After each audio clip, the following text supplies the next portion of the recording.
I'm Libby. Libby, you agree to be videotaped? Yes, sir. Okay, thank you.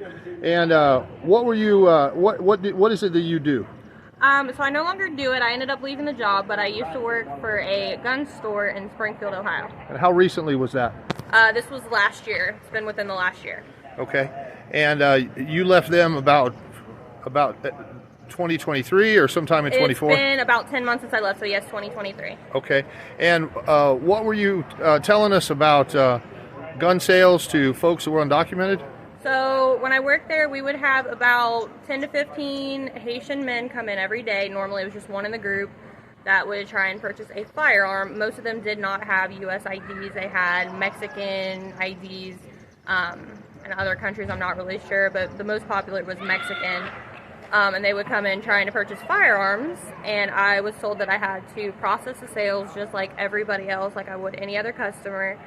And I would, and they were going through just fine, even though they weren't U.S. citizens, so I would have to put them on the do not sell list so they were not getting firearms. Okay. And so that's not supposed to happen. No, right. No, because I was having U.S. citizens getting put on the do not sell list because they lived in a house that somebody who had lived there before had been on the do not sell list, so they were not allowed to purchase firearms.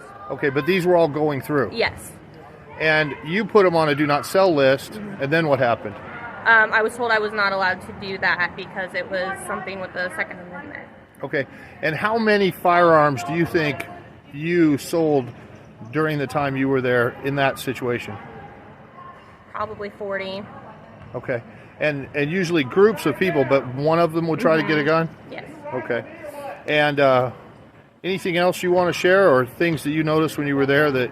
Just that there would be large groups. I had one incident. This gentleman came in, and he did have a state ID. That was the only one that had an Ohio-issued state ID. It did not have his current address on it, and this was my first issue that I've ever had with them. It was the first customer that I had that was Haitian. And I asked him, is this your current address on the license? Because that's something we have to ask everybody. And he said, no, that's not my current address. I said, okay, then I cannot sell you this firearm right now. You're going to have to go to the DMV, get a change of address form, and then we can proceed. And then he looked at me and said, I'm just kidding, that's my address. And I told him, well, you already told me you don't live there, so I can't proceed with this transaction. And I got cussed out. He tried to physically take the gun out of my hands.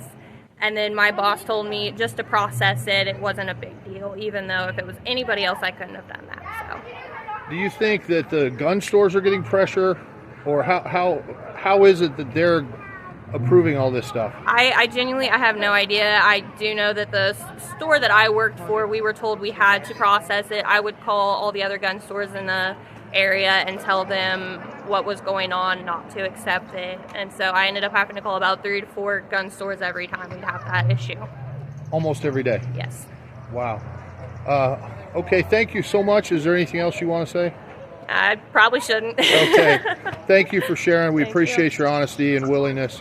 And we'll get this out and let the word get out to folks. Thank you. Thank you.